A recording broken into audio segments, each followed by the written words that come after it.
Hi everybody, long time no see. It's been a minute since we did a cut update, and it was fairly intentional actually. I wanted to wait till we got through that holiday period to really give you a full perspective on what happened, what did I eat, what did I not eat, how did my weight fluctuate, and all of the things that go into the holiday time. So first and foremost, we did have to travel for the holidays. It was a little last minute with regards to what we were actually going to be doing. But it ended up unfolding really well and allowing us to go visit our family fairly easily. Now, with that said, once we knew we were going to travel, it was a pretty sure thing that we decided we were going to have to pack some meals for ourselves. Typically, when we make this drive, and it's about 5 hours, we end up having to eat fast food a lot. Where I grew up, there's just really not a lot of options, and we're kind of stuck with just those major fast food chains, gas station food. And then of course we could also always go buy groceries, but the grocery store is not necessarily that close. It's not that far away either, to be completely fair. It's about 20 minutes away. But we'd also have to figure out a way to store those and bring those with us and all the things that might go into having those groceries readily available. So instead of having to worry about that, we just packed a cooler of pre-made meals. I essentially did some meal prepping for myself and Anissa for the week. And then of course our son's eating his own food. He's got milk and he'll eat really whatever we're eating at this point. So we were able to make some of these meals here, and I took some video of that I'm certainly going to include in this and show you some of that even actually right now so that you can see what went into prepping those meals, what I actually made for us, and then we'll look at the calorie and macro breakdowns of those two here in just a moment.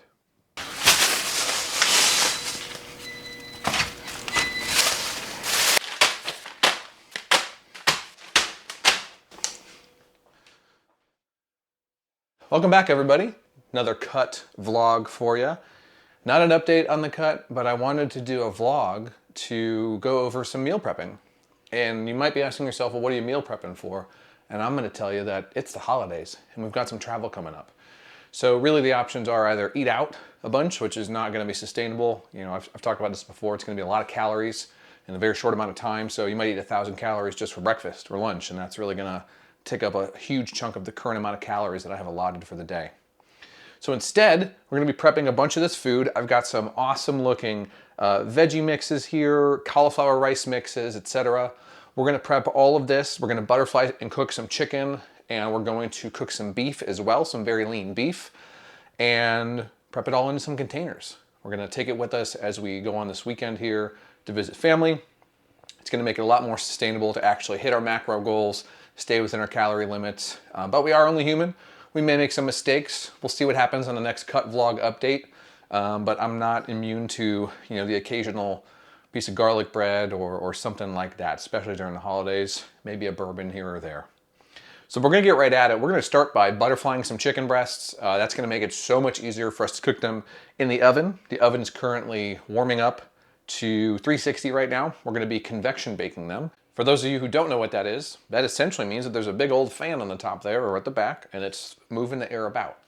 You might be more familiar with it in something like your air fryer. I love this air fryer, use it every day, twice a day, sometimes 3 times a day. But when you're cooking this much chicken, it just makes sense to do it in the oven when you've got all that space.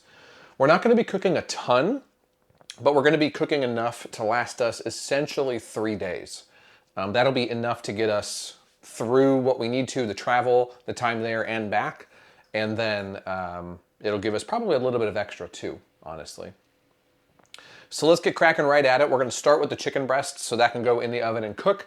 While that's in there, we'll move either over to the veggies or the beef. It doesn't really matter which one, but we're gonna move over to that one, cook those in bulk, and then divvy up the portions. I love these veggie packs because they're super, super easy to cook, and it tells you exactly how many calories are in them. This is a sesame garlic veggie mix. And in each serving, there's 4 servings here, there's 70 calories each. Now we're probably gonna have these bags, so half of in one meal, half in another, just to give us some extra calories.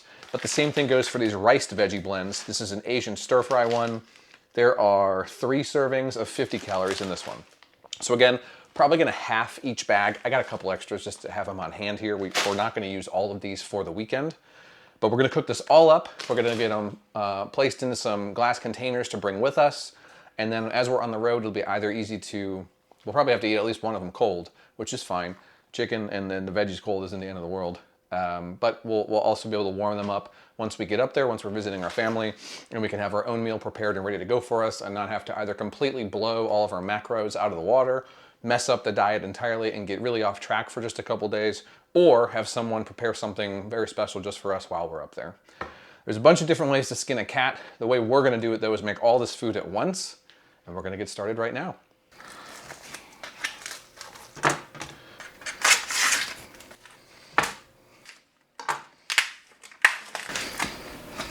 All right, 9 pounds of chicken here. We're gonna get started trimming off the fat and butterflying these babies. Now, you don't have to get every single piece of fat. As you can see, some of it has stayed on here.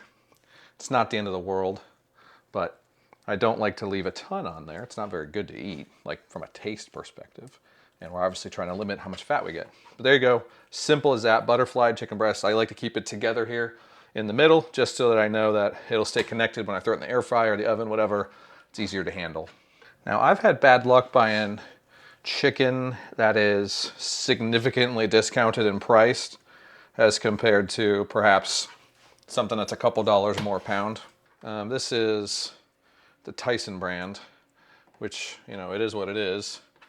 I think it's about $4.50 a pound, which is a lot more expensive than some of the other ones. Like, I think it's Heritage Farm is what Kroger has, which is like their cheapest one.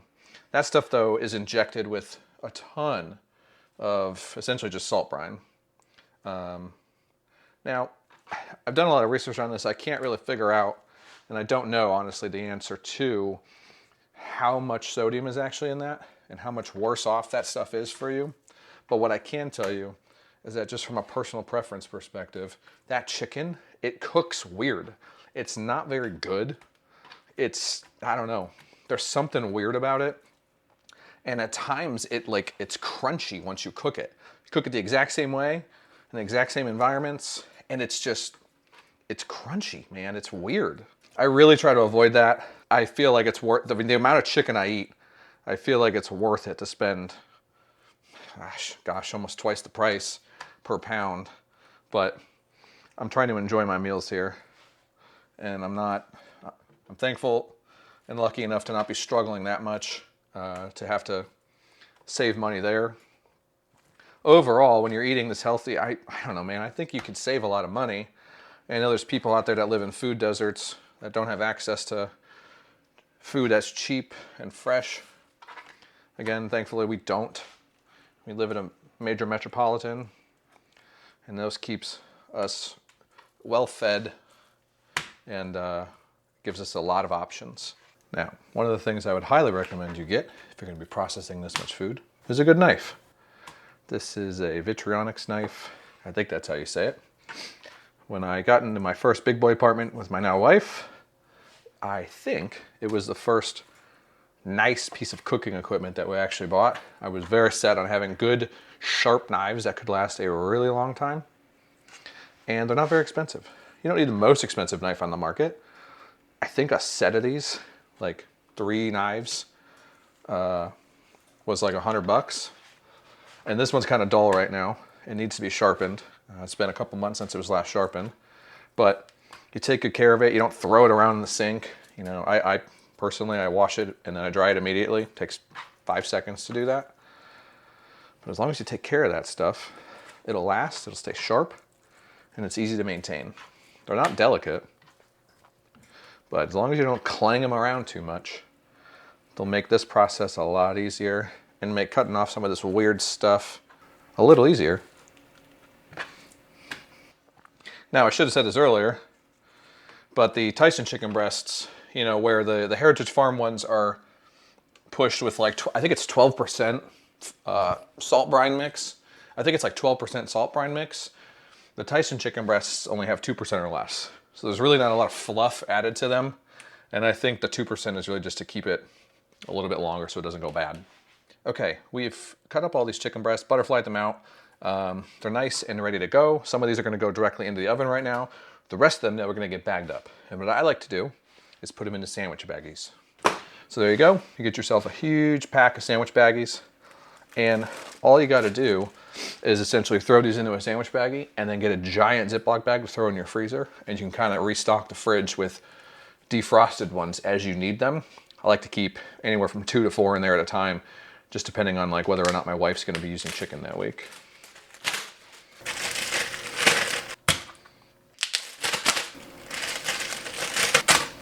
Okay, so we've got enough bagged up for the, probably next week we'll eat these. And then we've got some here that we're gonna end up cooking right now. Get them nice and cooked up. We're gonna end up dicing them up after they're done cooking. So we're gonna get them loaded up onto a tray, put all this stuff away first, get them loaded up onto a baking sheet, throw them in the oven for about 13 minutes. And they come back out, let them sit for a bit, cut them up. Now, like I told you guys, you get yourself some of these jumbo hefty resealables. You could keep using these over and over and over again. We're not putting like raw chicken into here. We're putting chicken in here in Ziploc bags. So buy yourself a pack of these. They'll last a long time. You can literally reuse the same one over and over and over again. And literally just take all the chicken that you put into individual baggies and throw it in here. Sometimes what I'll do to save myself time during the week is I'll take the chicken, I'll put it directly onto my scale when it's in the bag before it's frozen, and then I'll write in Sharpie how many grams it was, just so I know ahead of time, and then that way I don't have to waste time during the week pulling the scale out, measuring it, and then putting it in the air fryer. But not too worried about it right now. It's not that big of a pain to do that. Get everything in here, get most of the air out, and then we're gonna not zip it all the way up so that air can still get out once it's in the freezer, and then that way it helps it kind of move things around when you need to. Put this in the freezer, and now we're gonna come back over here, take care of our chicken. So we are gonna season them. Now the fun game is always whether or not they will fit on one sheet or two. Who knows? We're gonna find out. All right, save yourself some trouble. Spray some oil on there. This is canola oil. I use canola oil for this kind of thing. It's really good on a smoker. It has a high heat tolerance. We're not going to be eating it. And then we're going to throw our chicken breasts on, one at a time. Okay, so this one's not going to fit. We're going to have to cut it, and then we'll get it. We'll get them all in one sheet versus having to have a whole other sheet just for basically one chicken breast. I almost forgot. One thing we definitely need to do, measure all the chicken before we cook it, get that number, because what we're gonna do is we're gonna take this all and just divide it evenly between those meals. We're not gonna worry about trying to get it exact to the gram accurate every single day. The average is what's more important. So we're gonna get a total measurement here, try to split it up between all the meals that we're gonna get out of this, which is 1, 2, 3, 4, 5 total meals. And we'll divvy up those 5 meals between these 5 chicken breasts as accurately as we can. Let's figure out how much this all weighs. 1,342 grams. Okay, we're gonna write that down real quick, and then we're gonna get these laid back out. All right, before we throw these in there, we're gonna season them up. Got some Mrs. Dash garlic and herb here. Got a bunch of different flavors, but or rather, I guess combinations, but I like this one as just a good middle of the road one. Salt-free. So we're gonna throw some of this on there, coat all these liberally. Really you almost can't overdo the Mrs. Dash. Okay, and we're ready to go. I'm gonna throw them in for 13 minutes. And let them cook.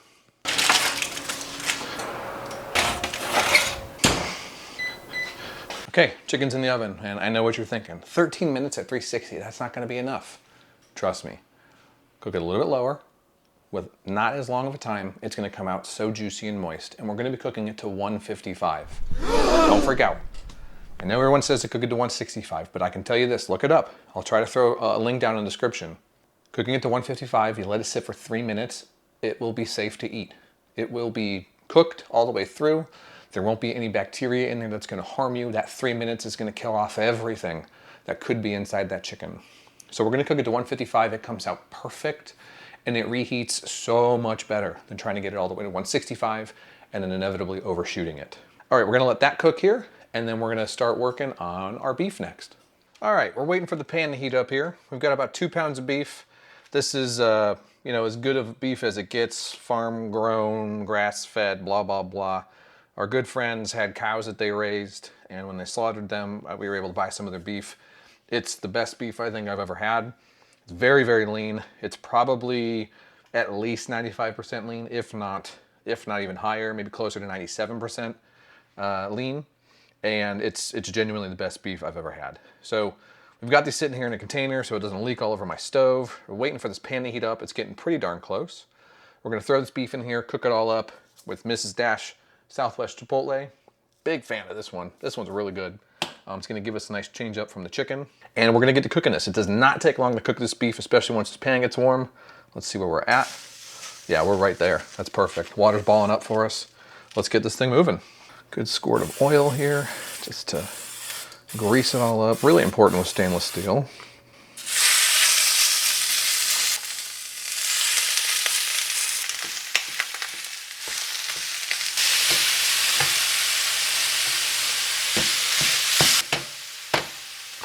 All right, that is mashed up enough for us to season. Quite the liberal helping there. My goodness, does it smell nice. All right, pretty good and mashed up. Get our masher out of here. Now, we didn't have to measure this out. These are already in pre-measured packages. We know we've got 2 pounds of this beef, and we're gonna be doing the same thing, splitting this up into 4 meals, pre-prepared meals, 250 grams each, and that'll keep us fed for a little while. We might not need all of it on the trip. That's okay. We'll have at least some extra. This is cooking really nice here. We've got about a minute left on the chicken as well. So we're gonna grab our thermometer here and give that an old test. See if we're up to temp yet or not. All right, time for a good old thermometer check. Let's give this a try. All right, on our hottest one, we're looking at, our biggest one, we're looking at about 144. So we're gonna give it a little bit more time, let it cook a little bit longer, and make sure we get up to that 155. Now, our beef's gonna sit here for a couple minutes, but we're not gonna wait too long to put it in the bowls either. It doesn't need to sit like forever, just a couple minutes, 3 to 5 minutes. You know, the longer you let it sit, the better, but obviously you don't wanna get it too cold if you're trying to eat it fresh. This stuff's gonna go right into a bowl and go right into the refrigerator, so I'm not worried about it getting cold by any stretch here. We're just gonna let it sit until we're ready to put all this stuff into bowls. It doesn't need to go into them right away, but you know, within the next 20 minutes or so, it's gonna go in the bowls. If you wanted to eat it fresher though, you know, let it sit for 10, 15 minutes tops, probably, I would wager, so that it doesn't get too cold, and you'll have some really good beef, really good chicken. It'll be nice and moist, not dry. That's the goal here. Let your protein rest. All right, timer's off. Let's get the old thermometer out here, give it another test. All right, our biggest piece, we're looking at 159, so we are perfect. We're gonna get this turned off, get the stuff pulled out, and let it sit. That's gonna be some moist chicken. Bam, and we're back. Cleared this off, got the protein moved out of the way for now. We're gonna cook up some veggies. So we've got our sesame garlic veggie stir fry we're gonna do in one pan. And we've got our Asian stir fry riced cauliflower mix that we're gonna do in another. Again, we're gonna get 2 meals out of each of these. So we're gonna have 4 with sesame garlic and 4 with the rice blends. You know, the calories are not that crazy at all. Again, 4 servings of the sesame garlic. It comes with sauce, so that's with the sauce. 4 servings, 70 calories each. I mean, that's amazing. So we're looking at 140 calories total with the sauce inside of it per meal. That is not bad at all. And then our riced veggies, riced cauliflower, guys, is like a godsend. It is one of the best things in the world. So many less calories than rice. So when you're on a cut, go for it. 3 servings, 50 calories each. I mean, you really can't beat it. We're gonna do the stir fry in this one. We'll do the rice cauliflower in that one. It doesn't matter, but that's the way we're gonna do it. Let me get a lid ready for this one because this one says it needs to be covered. We're gonna wait for these to continue to heat up, and then we're gonna get after it. Now, I know what you're thinking to yourself, BJ, these are obviously gonna be significantly different from a calorie perspective. When we're looking at our stir fry over here, we're gonna be looking at 140 calories per meal that we throw this into. And for this one, these are gonna be 75 calories per meal. I know that, and that's okay. We're gonna fluctuate our calories through the day. We've also got some other great snacks. We're bringing rice cakes, we're bringing protein bars, some yogurt and granola. We're gonna have all of those things. And then also, guys, remember, it's the holidays. We've gotta be a little forgiving on ourselves here. I know we're gonna end up eating, you know, like a piece of garlic bread or a small cookie or something like that to kind of treat ourselves. We can find that in the Macro Factor app. We can get as close to it as possible, at least from a macro level with the nutrients, to log it. We're not gonna go overboard with this stuff, but these variations are gonna give me some leeway as well to play with what I eat during the day.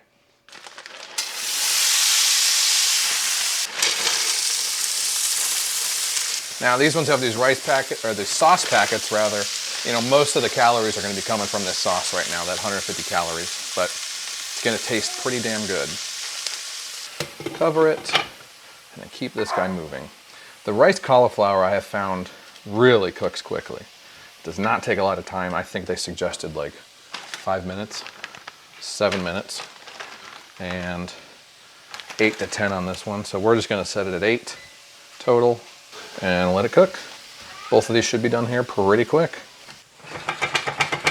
This is one of the first pots we ever bought in our first apartment together, and we ended up buying a second one a couple of years ago. They're great little pots, they're cheap, but I love the handles. They're non-stick, they're great.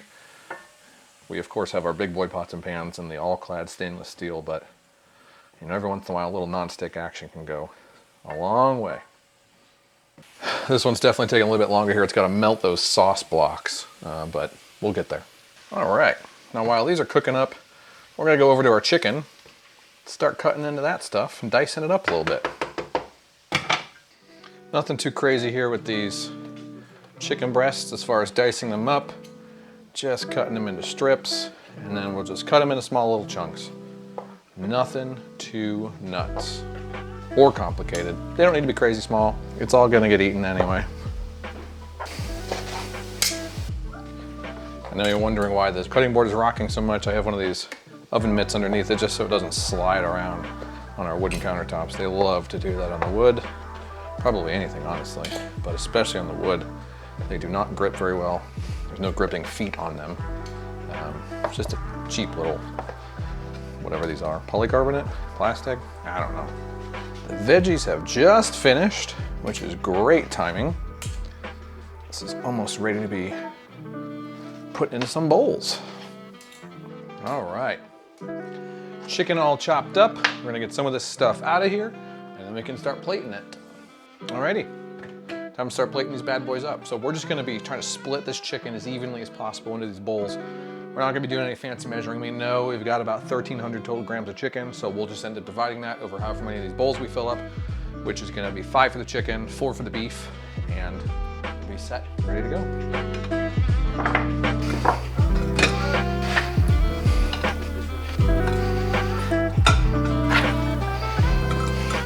Okay, just like that.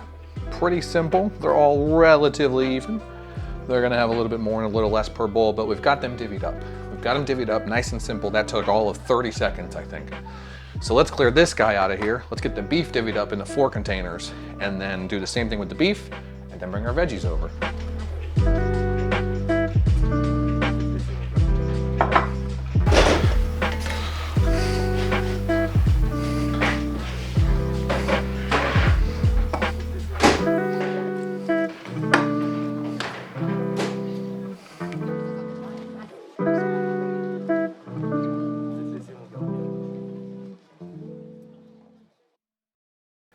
So I hope you enjoyed that footage and seeing exactly what I was able to make for the holiday trips, what the meals were comprised of. They're so simple, guys. They truly are so simple to make. It was some frozen veggies and it was some beef, and you could do that with turkey, you can do it with chicken, which is what I did, chicken and beef. You could really get any kind of protein you want in those to get the macro breakdowns that you're wanting and give yourself the variety. I want to give a shout out to the sauces that I was able to find at Target. They are very low calorie. We're talking about 20 calories for like 2 tablespoons worth of this stuff, which is negligible when you're talking about a big meal like that. It's not a really big meal, but it was a filling meal, right? It was a meal that was going to keep me full, it was going to keep me fed, and it was going to keep me away from some of the indulgences that you might want to partake in. But let's get that right out of the way right now. I certainly did partake in some indulgences when we were traveling and when we were visiting family. We planned for it. We knew there were going to be fluctuations, and that's okay. We're on track. We're still going to hit our goal by the end of February here, and we're still going to make some really good progress here in the coming 8 weeks before we have that trip to Mexico. So let's look at what those calorie breakdowns look like. Let's look at what some of those macros were for those meals, and then talk about what the trip was overall. We're going to start though first with taking a look at those meals. So the 22nd of December was the first day of travel that we had to go visit family. That was going to be the first day that we were going to be seeing people, and it was the first day that we were going to be driving. So on that day, we prepped meals for really everything for the day to make sure we stayed fed throughout the travel and then throughout the evening as well while we were visiting. Now, one of the things I did was I bought some protein bars as well. You can see that notated here in Macro Factor. I had a Special K protein bar. Those things were delicious. I feel like a lot of people have hesitations around protein bars because it can be a little bit hit or miss with regards to whether or not they're actually tasty. Some of them are chalky. It's just, you never really know what you're getting unless you've had it before and you know it works. This one I can vouch for was pretty good. The meals I made though, I made this riced veggie blend, Asian stir fry frozen bag, and chicken. I topped it off with some seasonings on some of these, not all of them. So on this one you'll see I didn't have any sauce indicated here on that meal. And that was a nice full meal. You saw me prepping some of those, and it came out to just being 500 total calories, 86 grams of protein though. Huge amount of protein in a small meal like that. Very filling, 268 grams of chicken, 127 grams of that rice blend. Those bags the hard part about those bags is that they were broken up into weird serving sizes. Some of them served 3, some of them served 4.5. It was just odd. I don't know why companies do that. Just give me whole numbers.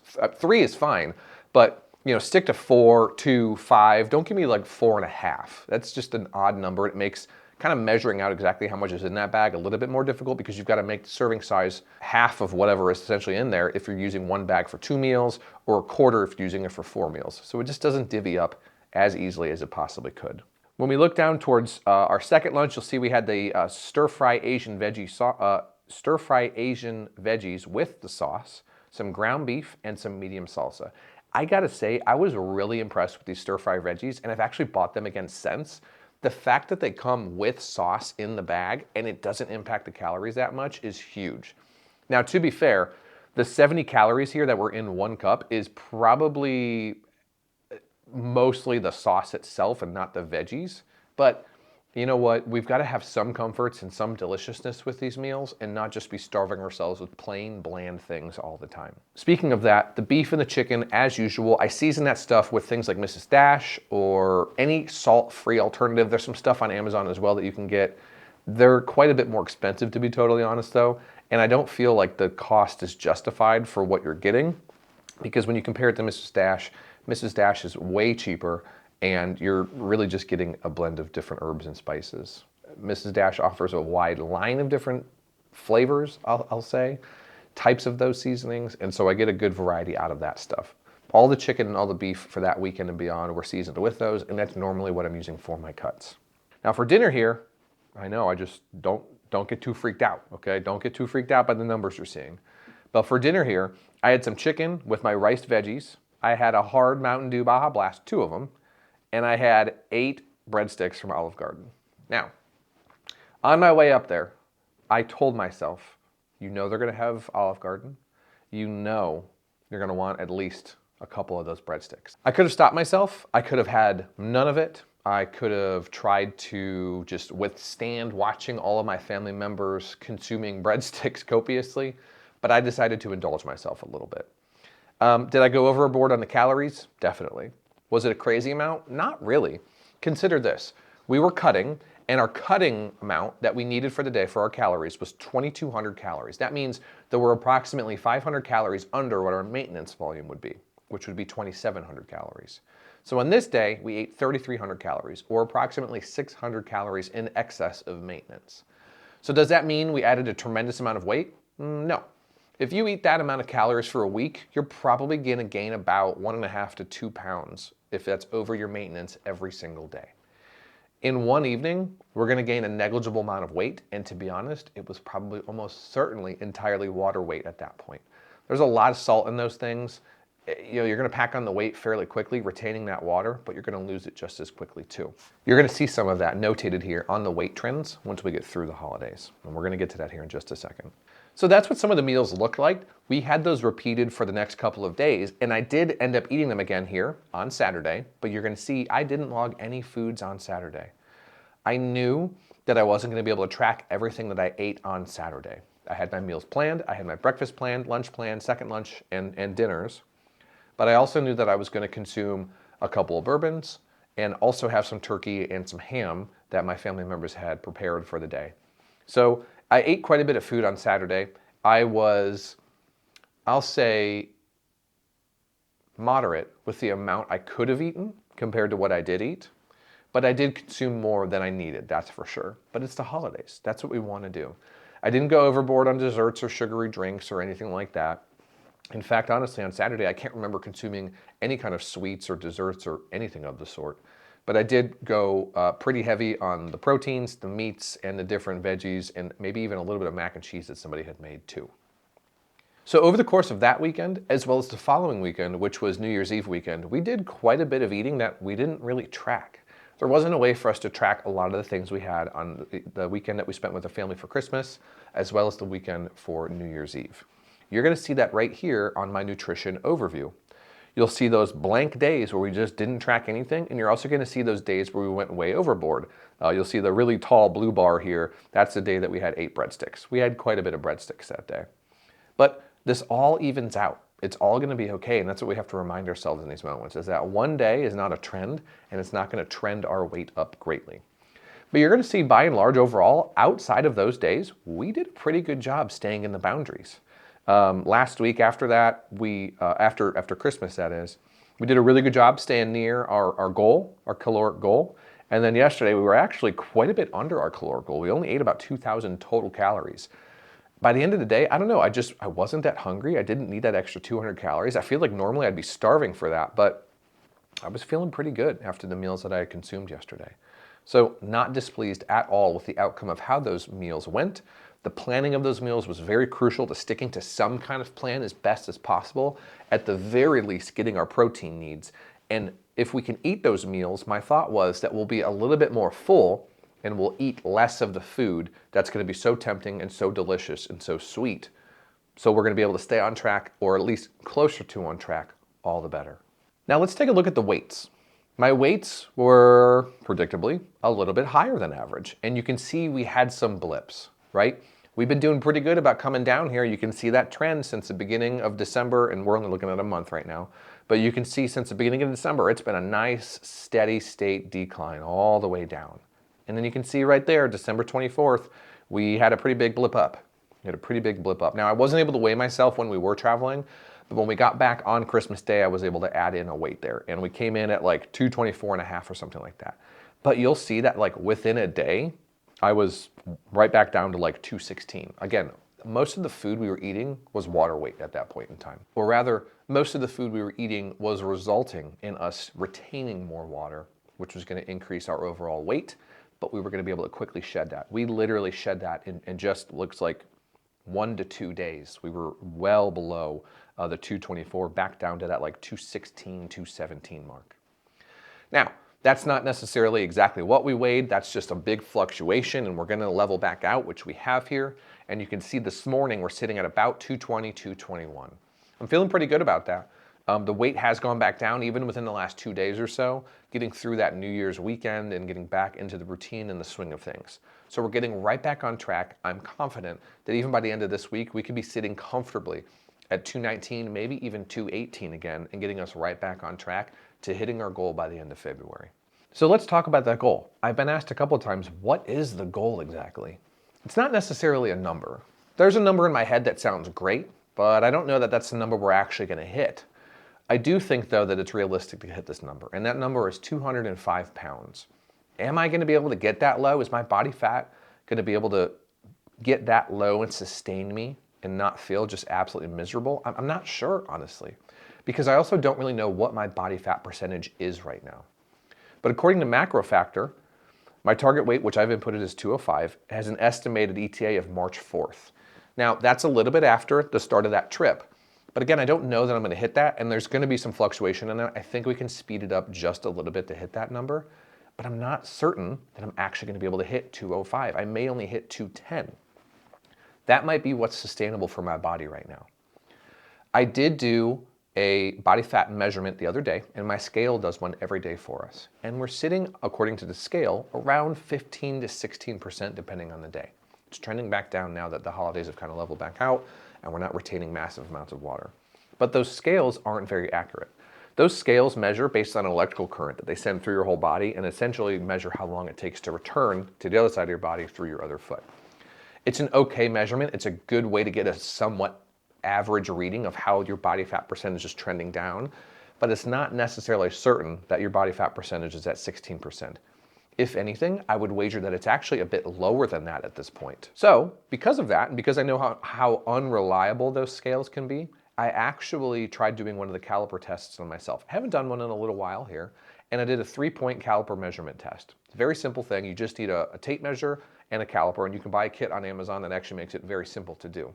There are versions of that test that measure 3 points, 4 points, 5, all the way up to 7 different points on your body to get you a more and more accurate reading.